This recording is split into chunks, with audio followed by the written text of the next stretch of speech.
Good afternoon, everyone. Today, you're going to hear from elected officials, community leaders, as well as law enforcement professionals. We're here together today to tell you that we are unified in our fight against the ongoing harm being done to neighborhoods and people all across the city of Portland. We want you to know that we collectively condemn hateful, intimidating, and destructive acts. And we want you to know that we're aligning our resources, we're revising our tactics, and we're fighting back with everything that we've got. That was certainly the case on Friday evening. We agree that that was not your everyday peaceful, passionate Portland protest. You're going to hear from law enforcement about how there were clearly bad actors amongst the crowd. You're also going to hear today from African-American leaders who do not believe that criminal destruction or violence supports the Black Lives Matter movement. And you're going to hear that the Portland police successfully and peacefully controlled the situation on Friday. They brought it to a peaceful conclusion. We're also going to explain how we're working with different levels of government, the district attorney, the sheriff, our federal partners, and many others in the community to strike a balance between peaceful protest and safety on one hand and holding bad actors accountable who are engaged in acts of criminal destruction and violence. First up this afternoon, you're going to hear from Sheriff Mike Reese, then Assistant Police Chief Chris Davis, followed by the acting United States Attorney, Scott Ospog. Then you're going to hear from former State Senator Margaret Carter, former State Senator Avel Gordley, and former Trailblazer Terry Porter. So with that, I'll turn it over to Sheriff Mike Reese. Mayor, thank you very much. And I want to start by saying that I believe that public safety is the foundation for a healthy and thriving community. Senseless acts of violence and property destruction detract from the livability of our neighborhoods, and it puts everyone's safety at risk. As a Multnomah County Sheriff, I support calls by Mayor Wheeler and the many leaders that are here today. The violence must end. Recent riotous activity and destruction of property by self-described anarchists do not support the calls for social justice and system reform. They only simply damage private property from businesses already suffering from the economic slowdown due to COVID-19, and they disrupt vital public safety and government services that our community relies on. Responding to these events pulls away resources from public safety priorities. At MCSO, we're committed to collaborating with our criminal justice system partners to hold these individuals accountable who engage in illegal behavior. We continue to support the Portland Police Bureau and other law enforcement partners in responding to these acts of violence. I'm committed to the safety and well-being of our entire community. Thank you. Thank you, Sheriff Reese. Next up is Assistant Police Chief Chris Davis. Good afternoon. I'm Deputy Chief Chris Davis of the Portland Police Bureau. On March 12th, there was an event in the Pearl District which was advertised as a so-called direct action event. And at such events in the past, we have experienced significant criminal activity, including vandalism, intimidation of community members, and assaults against police officers and deputy sheriffs. There was a group that we encountered on the 12th that's the same group that we have seen at destructive events over the past 9 months, including one as recently as February 27th in the same neighborhood in the Pearl District, where significant damage was done to local businesses. This group gathered together and then it moved together in a cohesive manner, and it had a few support vehicles behind it. And then there were people at the back of the group who at various points were taking outdoor furniture from businesses and other items to put them in the road to block traffic. These are criminal offenses, disorderly conduct and theft in that case. The group stopped in a couple of locations and gathered around, and at those times windows were broken. And so at this point, we had every indication that what we were experiencing was the same destructive criminal behavior as in past such events. So our incident command team made the decision to detain the entire group based on reasonable suspicion of criminal activity. This included and was not limited to blocking streets, which is disorderly conduct, and damaging property, which is the crime of criminal mischief in the state of Oregon. As soon as the group was detained, legal observers and credentialed journalists were allowed to leave with no further involvement with the police. And then from there, we identified and photographed each member of the group, starting with people with disabilities or other special needs that gave them a need to leave as quickly as we could get them out of the area. In total, we arrested 13 people who refused to leave the area after we reopened the street and were blocking traffic. We also recovered a number of weapons, including firearms, which members of the group discarded when they were detained. Some members of the group returned after they were released and tried to interfere with the officers, and a few arrests were made related to this, including one person who threw a full can of beer at a police officer. The mass detention was a lawful action based on the group's continued involvement in criminal activity over a long period of time, its cohesive actions in support of people committing acts of vandalism, and the criminal activity occurring in the group. A few minutes before they were detained, members of this group broke 4 to 6 windows near 15th and Northwest Overton. And we decided at that point not to wait until there was more widespread destruction to take the appropriate action.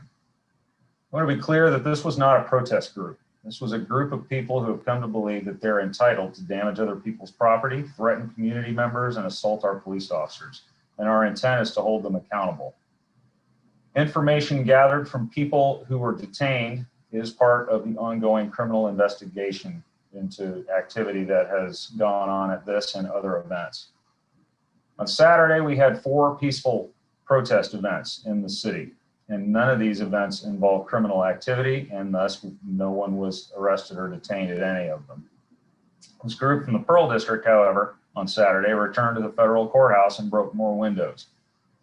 Criminal activity in the name of political extremism is still criminal activity, and we will not tolerate criminal activity. And this behavior is not consistent with Portland's values, and I know community members are concerned about this continued destruction and violence in our neighborhoods. I want you to know that we hear you and that we'll do everything we can within the law and our resources to end this and to hold those responsible for these acts accountable. We're committed to doing this the right way. We will follow the law and we will respect the rights of all to be safe in their community and to exercise their constitutional rights to freedom of speech and assembly.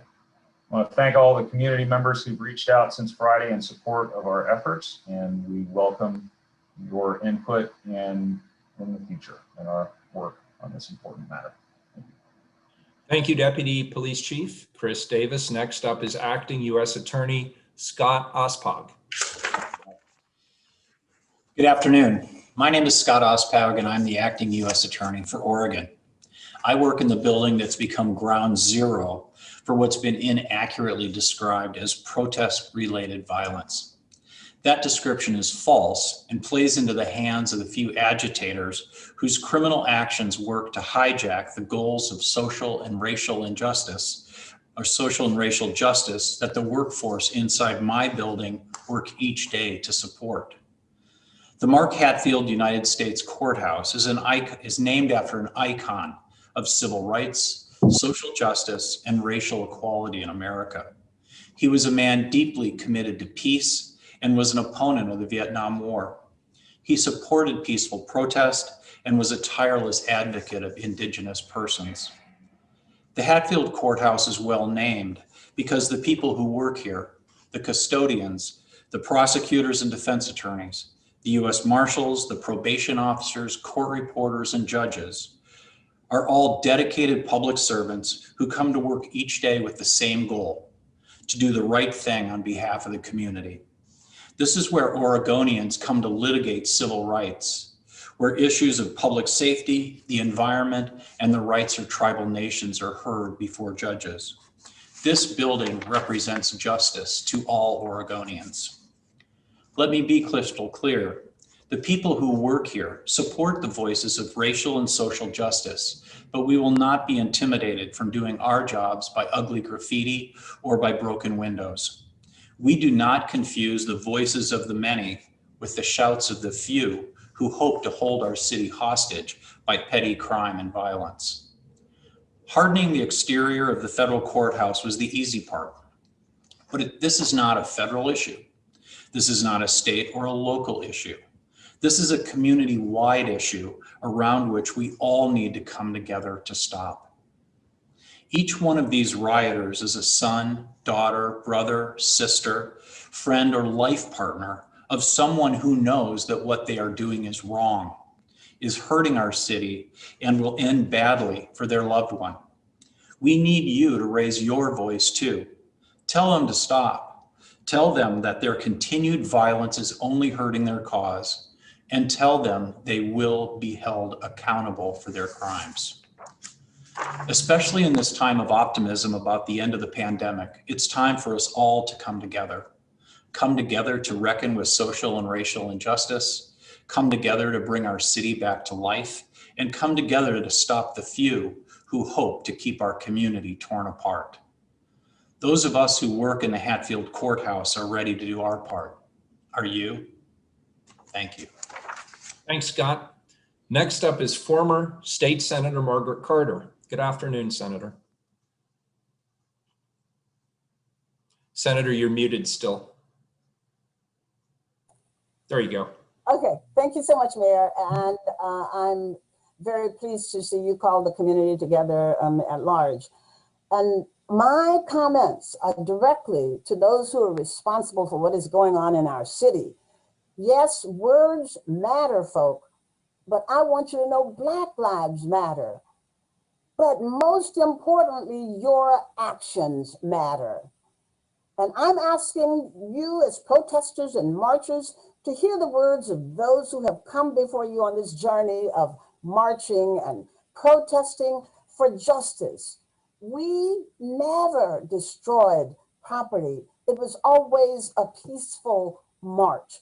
There are always a few bad eggs that come in, but for the most part, those that are there for justice and for creating opportunity for all people in our community, we must be as accountable as those who are unaccountable for their action. So this journey of marching and protesting for justice is something that Senator Gordon and I have marched with the same concerns.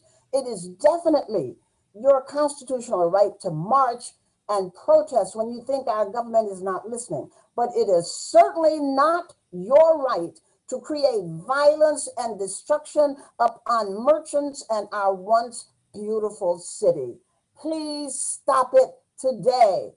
Our city commissioners and the mayors have voiced their sentiments of support for you to march and express your desires for change.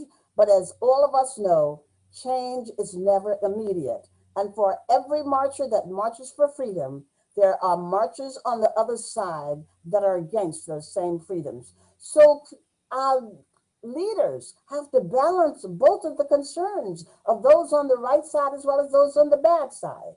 So I stand with you today in seeking change in the interactions that goes on in our government that you have problems with. But I don't stand with you in seeing our city being torn apart as it is. So appropriate accountability on the part of our government is necessary, but appropriate accountability on your part is necessary. Policies and laws must be put in place and acted upon with equal protections when unarmed citizens are involved in marching. But when you are marching and you're creating violence, you have to stand accountable. I don't in any way support violence, intimidation, nor the kind of damage done to our once beautiful downtown Portland. I ask you to cease and desist immediately from your violent acts of destruction in our great city. Thank you. Thank you, Senator. Next up is former State Senator Avell Gordley. Good afternoon.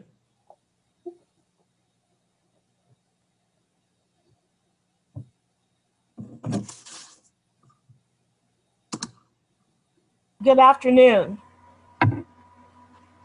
Let me say, first of all, that I support Mayor Wheeler and Chief Lavelle and all that they are doing tirelessly to rescue our city from lawlessness. And I recognize, as we all should, that they cannot do this work alone. They need all of us to help. I support the call of the Interfaith Peace and Action Collaborative for investments in violence prevention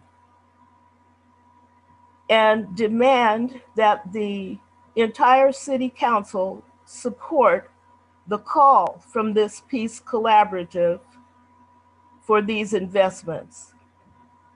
We must do all that we can to stop the gunplay on our streets and in our homes.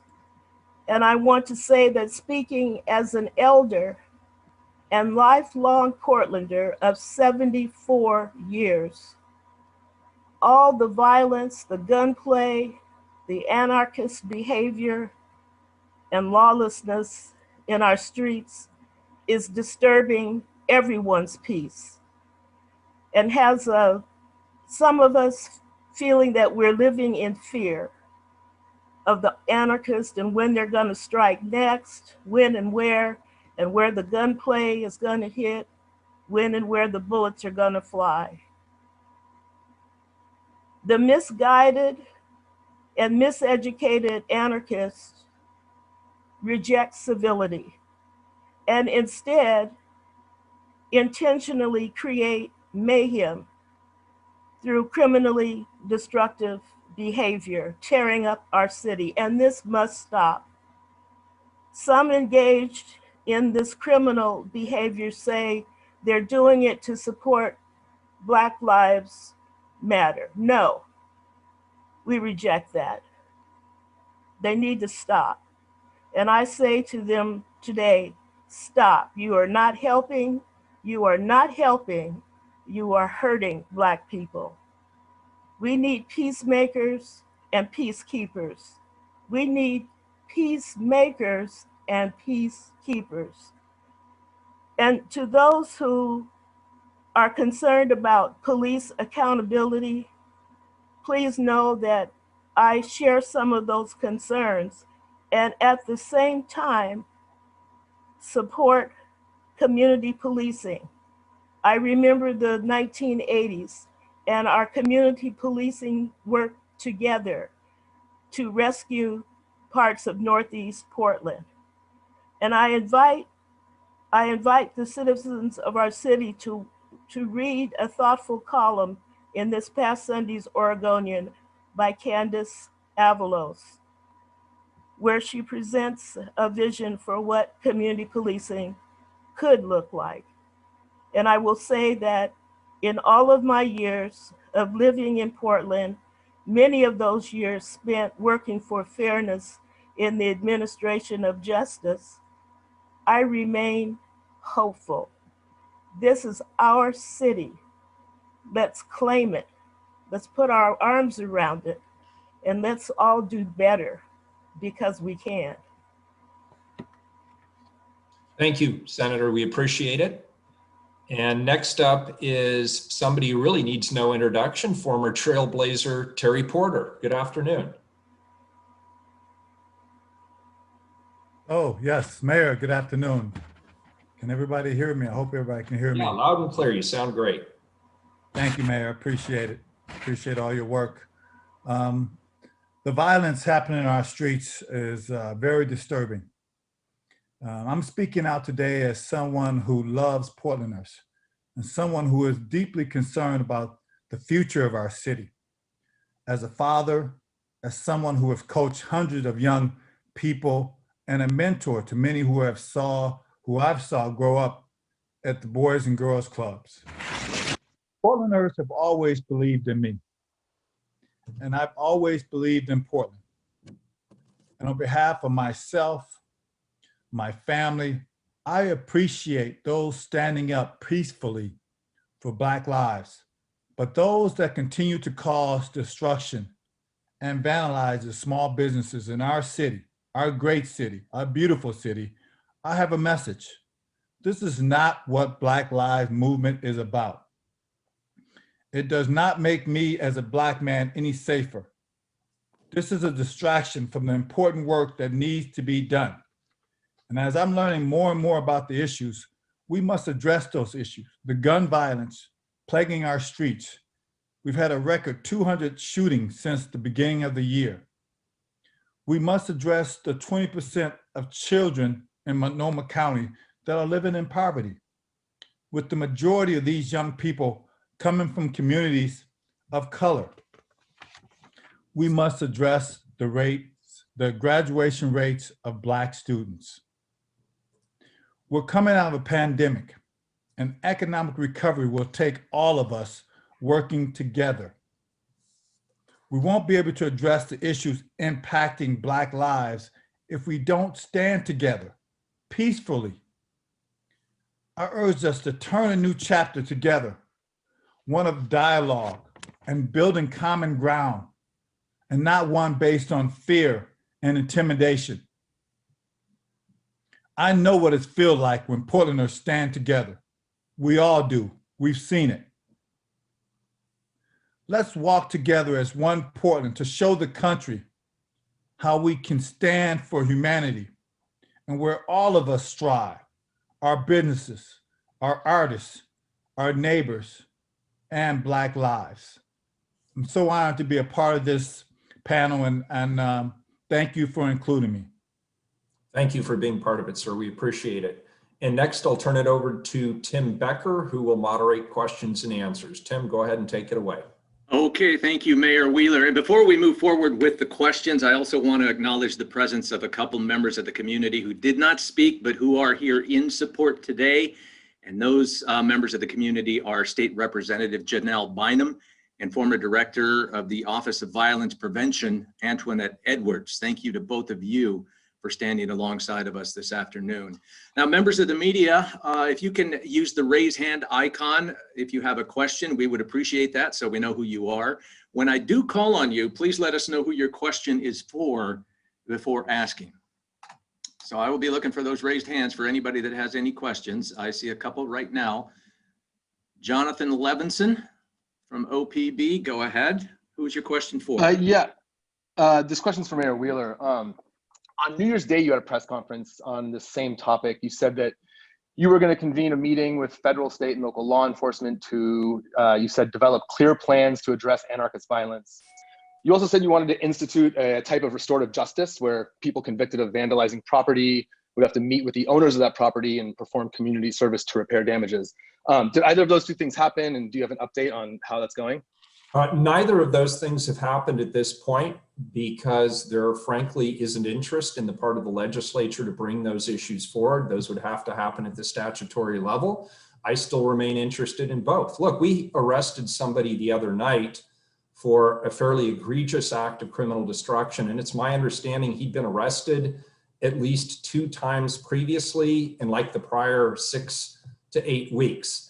And so my viewpoint is if you are a repeat offender and you get arrested, the second time you get arrested in close proximity and the third time you get arrested in close proximity to the second, it seems to me that the charge should increase. So that continues to be my perspective. I will continue to work with my other jurisdictional partners, including the district attorney and my colleagues in the state legislature, and our judges in the court system. And hopefully there will be an acknowledgement that by the second or the third time you commit the same crime, it's not the same as the first time you did it. That's my personal value. So I obviously don't control all aspects of the criminal justice system. I am the police commissioner, so I control that piece of it, but I have to work with my colleagues who have responsibility over other parts of the criminal justice system in order to get their agreement. You have another question, Jonathan?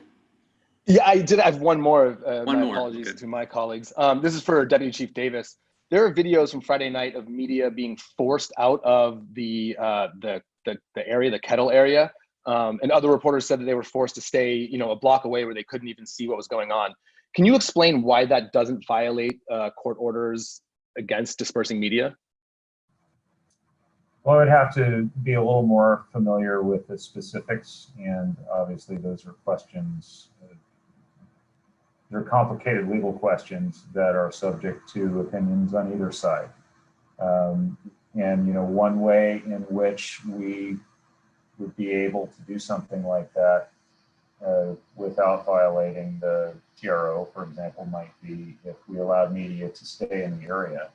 And my understanding was that they were removed from inside that area, which actually I would submit, it turns out was probably a good decision given the number of weapons and what that tells us about how safe it was to be in that area. But you know, those are all questions that I'm sure we will have discussion about and answer as we review this event. And if I could just jump in, Deputy Chief, we do have Robert Taylor, who is our senior attorney, available on this call for legal questions. All right, let's move on. Let's go to Liz Burch, KOIN TV. Liz, who's your question for? Hi, I have two. The first one is for the mayor. I'm just wondering if there's any plans to do anything differently to prevent this vandalism in the future, since what happened over the weekend and Friday is pretty reminiscent of the 100 days of demonstrations we saw over the summer. And then my second question is for Deputy Chief. There's been a public outcry specifically from groups like the ACLU against the kettling tactics. I'm wondering if this is something that Portland Police will continue to do and how you make the determination when you make those mass detentions. And I'm sorry, was just the first question for me or both of those questions for me? That first one was for you. Very good. So how are we going to prevent this in the future? It's very hard to prevent people who are intent on criminal destruction. Of course, the First Amendment of the United States Constitution guarantees the right to assembly. It guarantees the right to free speech. And therefore, the tactics that are being used by the Portland Police Bureau and our law enforcement partners are all after the fact. We have to balance the right to peacefully protest against the right to hold people accountable for actual criminal activity. And in the case of Friday night, there was considerable planning that was done in advance. There was scenario planning. There was an effort to make sure that we had adequate resources on the ground, knowing that it was the same group largely that had engaged in criminal destruction just a week or so prior. And then everything, of course, has to be done legally. And one thing that was not mentioned is when the incident commander makes a decision about specific tactics, that is done with legal counsel. And in this case, it was a district attorney sitting in the room, making sure that the I's are dotted and the T's are crossed. In terms of prevention, though, the reason we're here together today is to let people know who might be on the margin, trying to decide whether or not it's a good idea to engage in these activities, to hear directly, not only from law enforcement that we will work to hold you accountable, but to also hear from members of the community who are often held up as the beneficiaries of these activities, telling people you're not helping them, you are in fact hurting them.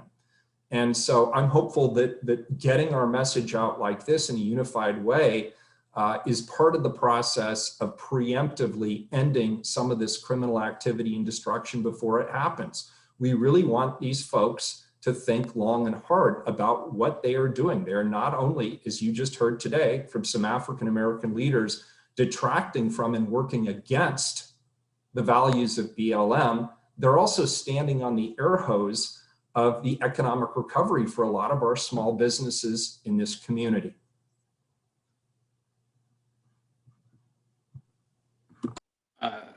You had a follow-up question, Liz? I was hoping to hear from Deputy Chief Chris Davis about that second question on kettling. Sure, and we're certainly aware of differing legal opinions from differing advocacy groups about the tactic of mass detention. And without going into granular detail of all of the considerations that go into a decision like that, in sum, if the focus of the group is really criminal activity, then you reach a point where there is effectively reasonable suspicion to stop the entire group. That's not a situation that we see very often. This is not a tactic that we use very often, but in this case, we believed that it was appropriate given all of the indicators that we had. The presence of some of the same folks that have been involved in damaging events in the past and events where criminal activity happened, and then just the way this group immediately acted in a similar way to groups where we've seen that before. They move as a cohesive group. They cluster around areas where crimes like vandalism are occurring. Most, if not all of them, are in the street, effectively blocking it for other people's use. And so the key for us is that in all the tactics we employ in public order situations, we are never reacting to the content of someone's speech. We are only reacting to their actions. And if there is criminal activity happening, people involved in that activity, whether it's a few people or it's the whole group, should be able to reasonably expect that there may be some lawful enforcement action that takes place. All right, thank you, Deputy Chief Davis. And Liz, let's move along the list here. Maxine Bernstein, the Oregonian. Max, what's your question? Thank you. I had a question for the City Attorney, Robert Taylor. And if you can describe, I know the city has had a number of favorable decisions from the courts regarding kettling, but can you describe what went into the legal analysis or justification before basically giving the green light to police to resume kettling, and can we expect to see more of this police maneuver? Thanks, Maxine, for the question. Obviously, I won't comment on legal advice that we have given. It is true that there were 2 court decisions recently on the issue of mass detention, one in the Haber case and then one in the Ibarra case. Haber was decided on qualified immunity. The Ibarra case was determined that there was no Fourth Amendment violation where there is a group acting in a coordinated manner engaged in criminal conduct. And in that instance, if there's reasonable suspicion that the group is engaged in coordinated criminal conduct, then the group can be detained for purposes of a criminal investigation. The City of Portland Police followed the law as announced in that decision on Friday. And as far as whether this tactic will be used in the future or not, I would defer to the professionals at the police department. I would note, however, that on Friday, when this tactic was employed, it was peacefully used to stop the criminal conduct, and it also prevented further criminal conduct that evening.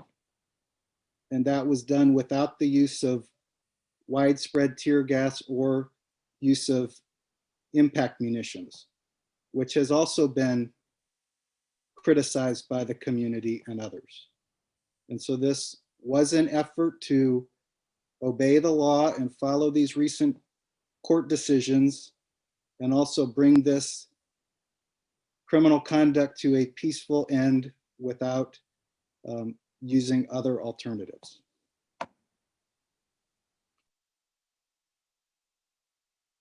Does that answer your question, Max? Yes, I just had also a broader question for the mayor, and you know, we've heard similar messages by city leaders and law enforcement and community leaders over the last year, urging an end to violence on the streets, but yet it's continued. What do you hope makes this different, or what do you think will have an impact? Yeah, first of all, let me just clarify, no tear gas was used on Friday, just to be clear on that point.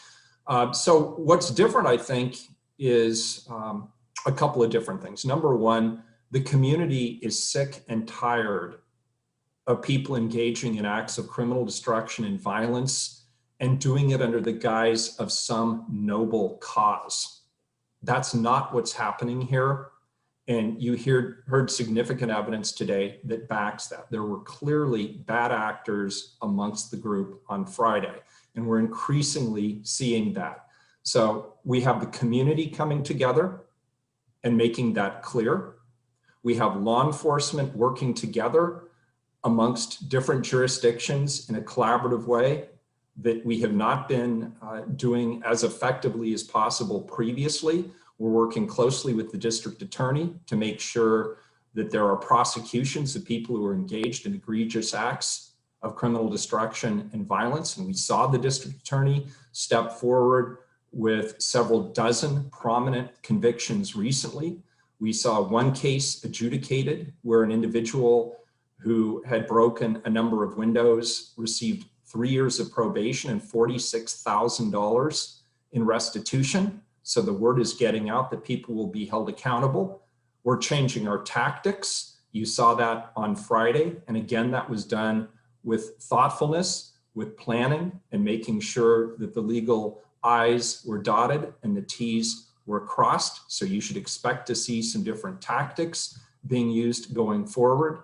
And I'm hopeful not only on this issue of criminal destruction and violence, but also with regard to the gun violence situation, which frankly is our community's top public safety priority, is going to rely more heavily on interjurisdictional partnerships. And that includes working with our federal partners on investigative capacity, working closely, as we always do, with our Multnomah County Sheriff, working with the district attorney to make sure that if the Portland Police Bureau is making arrests, that they're also providing the adequate evidence that the district attorney needs to be able to make a successful conviction.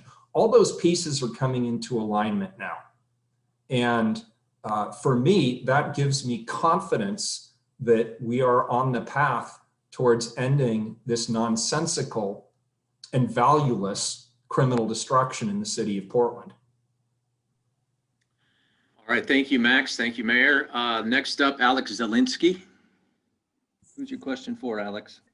Hi, yeah, I believe this is probably for the mayor. I'm curious, the press release announcing today's press conference mentions that anarchists and white supremacists have been responsible for inflicting destruction. You've mentioned anarchist actions, but I'm curious if you or anyone with the police bureau or sheriff's department could give more details about recent white supremacist actions that you referenced. Yeah, I'll defer to the Portland Police Bureau on any recent white supremacist actions. But look, we are in a time of political extremes. Today, we're here talking about what happened on Friday, and that could be characterized as criminal destruction that was coming from the self-described anarchist left. But we also have to acknowledge that in the United States, the #1 public safety threat, according to the Federal Bureau of Investigation, is white nationalism. And we certainly saw elements of that coming to bear during the insurrection at the United States Capitol. And we certainly have to keep up our vigilance here in the city of Portland. I would expect that given that we are largely seen as a progressive community, we will continue to not only have the type of activities that we saw on Friday night continue to some degree, but I would also expect we will continue to see those who are engaged in intimidation or violence against immigrants, refugees, and people of color to also continue here in the city of Portland because they know they'll get a reaction. We have to be vigilant regardless of the politics involved. There is no room for violence or criminal destruction. And I don't give a damn what your politics are, nor should anybody else. It's about the behavior. And what we're saying here today is we do not support violence. We do not support criminal destruction. While we're talking narrowly about the events on Friday, that applies to everybody, regardless of your politics. Thank you, Mayor. There, I was on mute myself. We just have time for a few more reporters here. How about Wright Gazaway from K2, right? Yeah, I just want to clarify something the mayor said earlier. You said the district attorney was in there, the district attorney's office in regards to that kettling, but they said they do not provide any legal advice. Did you mean the city attorney? You know what, I'll defer to the Portland Police. I had heard it was actually a DA, but I could be mistaken. I'll refer that to the Police Bureau. I know that there is legal advice given. I don't know who was there because I wasn't there. Yeah, we did, as I understand, we did have a representative of the DA's office in consultation with Incident Command, but they're not giving us legal advice as far as the city's liability or anything like that. What they're there to do is to help coordinate on prosecutions, give us some perspective on evidence that would be helpful to make sure we gather in any procedural issues that might get in the way of a prosecution from an arrest related to one of these events. And we routinely work with the DA's office, but they are not our lawyers. They are the prosecutors for Multnomah County. Okay, got it. And one more question for the mayor, more broadly speaking. The behavior this past weekend is not much different than what we've seen over the last several months. So I'm just curious, what was the final straw that led to this kind of police response? Well, I've been all out of straws for a long time. I've been saying for months that we will not accept this kind of behavior. And now it's about having the tactics and the resources on the ground to prevent it. And there's been some wins, there's been some losses, and there's been some draws. But I think on Friday night, everything came together in a thoughtful way. There was adequate planning and preparation. There were adequate resources. And the tactics that were used were successful for the occasion in terms of peacefully stopping criminal destruction. And so I think there's a lot we can learn from this. That's not to say every one of these actions will go as well as Friday's did, but I believe the Portland Police Bureau and our law enforcement partners are evolving entities, and I think they are evolving as the tactics of the self-described anarchists evolve. And that's what I would expect them to continue to do. So there was no one thing that changed our tactics. I'm just hearing loudly and clearly from the community, as I have for months, that they're sick and tired of this criminal destruction. And the community at large has already figured out that this has nothing to do with BLM or any other noble causes. This is just about people getting together to break stuff because they think they can get away with it. And what we saw on Friday night is they're not going to get away with it. Thank you. Thank you, Wright. Dan Haggerty, KGW. Dan, who's your question for? Hi, thank you. I wanted to ask a question to the Deputy Chief Davis. You said earlier that this was on Friday, the same group that we have seen time and time again for 9 months. I was just wondering how you know it was the same group and what you're using to kind of catalog who these people are and the differences between the various groups that we see. How do you know it's the same group and not a similar group? I appreciate you asking that. There are a lot of indicators that it's the same basic group that's responsible for all of this. One is similarities in the way these events are promoted, and without giving up too many of our means of gathering forecasting information for these events. Similar language in terms of instructions for people coming to the event, and then similar behavior by the group. And then we have made a number of arrests at these events where officers now sometimes recognize some of the people in the groups. And of course, no one can say that it was all the same people every single time, but it's very similar behavior. Some of the same people, the same ways of describing the events in their advertisements, similar criminal activity in terms of vandalism and other things like that. I was curious because these anarchist groups are often classified as leaderless groups. Do you feel that this is a leaderless group, or do you believe that there's kind of a defined hierarchy within the group you're describing now? They are different than what we would expect, and you know, it's an interesting sociological phenomenon. These groups are, I would say, they're more organized than they're really led.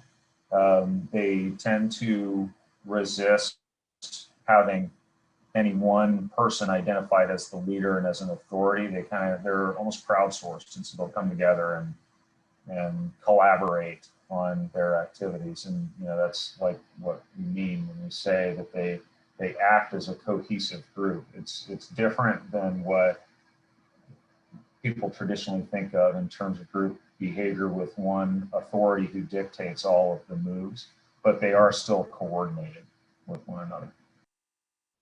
Thank you. All right, thank you, Dan. Let's go to Sara Cline, Associated Press. Sara.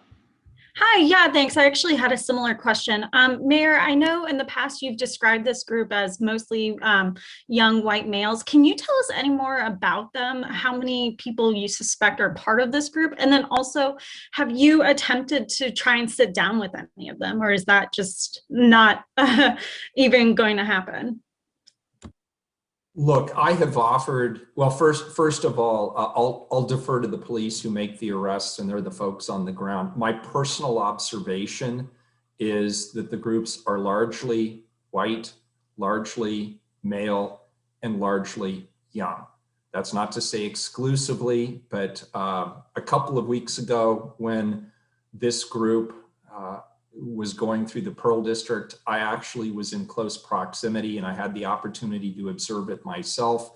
And I was surprised that they were very young.